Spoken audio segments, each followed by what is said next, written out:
The shameless man. Shamelessness may be defined as neglect of reputation for the sake of base gain. The shameless man is one who, in the first place, will and borrow from the creditor whose money he is withholding. Then, when he has been sacrificing to the gods, he will put away the salted remains and will himself dine out. And calling up his attendant, will give him bread and meat taken from the table, saying in the hearing of all, "Beast most worshipful."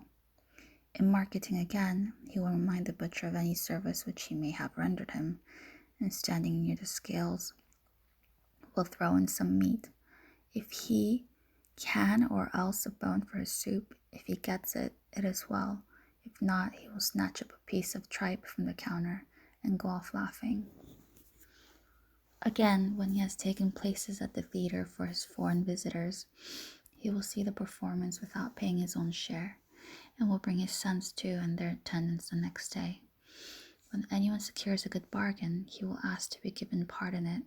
He will go to another man's house and borrow barley, or sometimes bran, and moreover will insist upon the lender's delivering it at his door.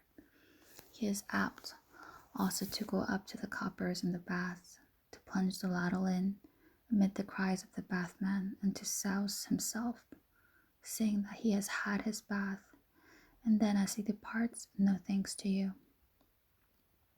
The penurious man. Penuriousness is too strict attention to profit and loss. The penurious man is one who, while the month is current, will come to one's house and ask for a half obol. When he is at table with others, he will count how many cups each of them has drunk, and will pour a smaller libation to Artemis than any of the company. Whenever a person has made a good bargain for him and charges him with it, he will say that it is too dear. When a servant has broken a jug or a plate, he will take the value out of his rations. Or if his wife has dropped a triple copper coin, he is capable of moving the furniture and the sofas and the wardrobes and of rummaging in the curtains. If he has anything to sell, he will dispose of it at such a price that the buyer shall have no profit. He is not likely to let one eat a fig from his garden, or walk through his land, or pick up one of the olives or dates that lie on the ground, and he will inspect his boundaries day by day to see if they remain the same. He is apt also to enforce the right of distraining and to exact compound interest. When he feasts the men of his deme, the cutlets set before them will be small. When he markets, he will come in having bought nothing, and he will forbid his wife to lend salt or a lampwick or cumin or verjuice or meal for sacrifice or garlands or cakes, saying that these truffles come too much in the year. Then in general it may be noticed that the money boxes of the penurious are moldy and the keys rusty, and that they themselves wear their cloaks scarcely reaching to the thigh, that they anoint themselves with very small oil flasks, and that they have their hair cut close, that they take off their shoes in the middle of the day, and that they are urgent with the fuller to let their cloak have plenty of earth in order that it may not soon be soiled. The gross man. Grossness is not difficult to define. It is obtrusive and objectionable pleasantry.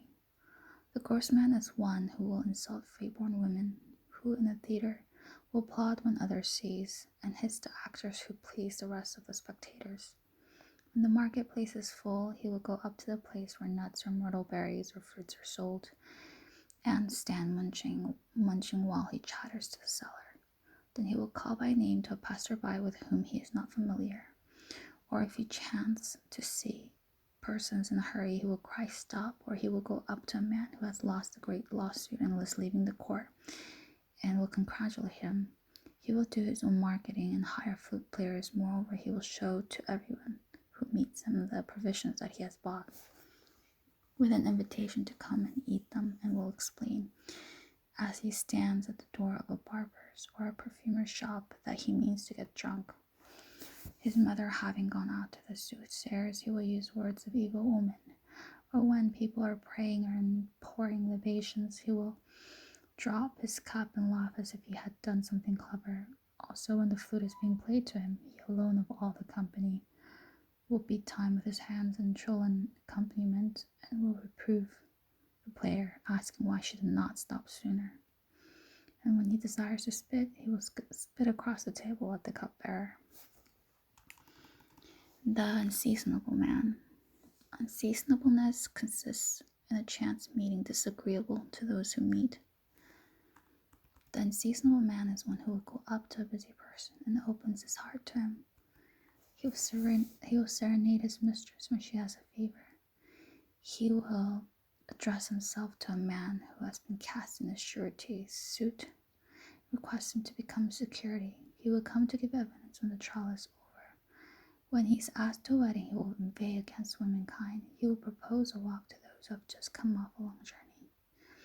He has a knack of bringing a higher bidder to him who has always found his market. He loves to rise and go through a long story to those who have heard it and know it by heart. He is zealous too in charging himself with offices which one would rather not have done, but is ashamed to decline. When people are sacrificing and incurring expense, he will come to demand his interest. If he is present at the flogging of a slave who relate how a slave of his own was once beaten in the same way and hanged himself, or assisting at an arbitration, he will persist in embroiling the parties when they both wish to be reconciled. And when he is minded to dance, he will seize upon another person who is not yet drunk. The officious man.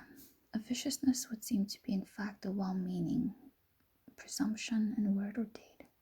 The officious man is one who will rise and promise things beyond his power, and who, when an arrangement is admitted to be just, will oppose it and be refuted.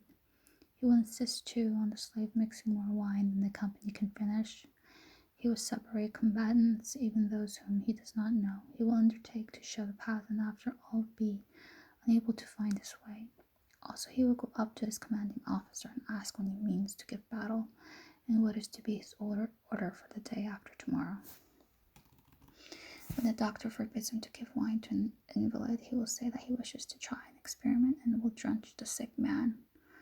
Also, he will inscribe upon a deceased woman's tombstone the name of her husband, of her father, and of her mother, as well as her own, with the place of her birth, recording further that all these were estimable persons.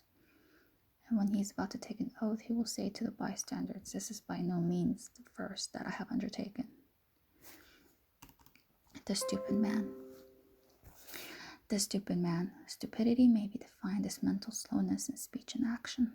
The stupid man is one who, after doing a sum and setting down the total, will ask the person sitting next to him, what does it come to?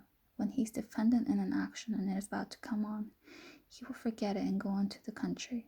When he is a spectator in the theater, he will be left behind slumbering in solitude. If he has been given anything and has put it away himself, he will look for it and be unable to find it. When the death of a friend is announced to him in order that he may come to the house, his face will grow dark, tears will come into his eyes, and he will say, "Heaven be praised." He is apt, too, when he receives payment for a debt, to call witnesses, and in winter time to quarrel with his slave for not having bought cucumbers, to make his children wrestle and run races until he has exhausted them. If he is cooking a leek himself in the country, he will put salt into the pot twice and make it eatable. When it is raining, he will observe while the smell from the sky is delicious, when others, of course, say from the earth. Or if he is asked, "How many corpses do you suppose have been carried out at the sacred gate?" he will reply, "I only wish that you or I had as many." The surly man. Surliness is a discourtesy in words. The surly man is one who, when asked where so-and-so is, will say, "Don't bother me." Or when spoken to, will not reply. If he has anything for sale, instead of informing the buyers at what price he is prepared to sell it, he will ask them what he is to get for it. Those who send him presents with their compliments at feast-tide are told that he will not touch their offerings. He cannot forgive a person who has besmirched him by accident or pushed him or trodden upon his foot. Then if a friend asks him for his subscription, he will say that he cannot give one, but will come with it by and by, and remark that he is losing this money too. When he stumbles in the street, he is apt to swear at the stone. He will not endure to wait long for anyone, nor will he consent to sing or to recite or to dance. He is apt also not to pray to the gods. The superstitious man. Superstition would seem to be simply cowardice in regard to the supernatural. The superstitious man is one who will wash his hands at a fountain, sprinkle himself from a temple font, put a bit of laurel leaf into his mouth, and so go about the day. If a weasel run across his path, he will not pursue his walk until someone else has traversed the road or until he has thrown 3 stones across it. When he sees a serpent in his house, if it be the red snake, he will invoke Sabazius. If the sacred snake, he will straightway place a shrine on the spot. He will pour oil from his flask on the smooth stones at the crossroads as he goes by, and will fall on his knees and worship them before he departs. If a mouse gnaws through a meal bag, he will go to the expounder of sacred law and ask what is to be done.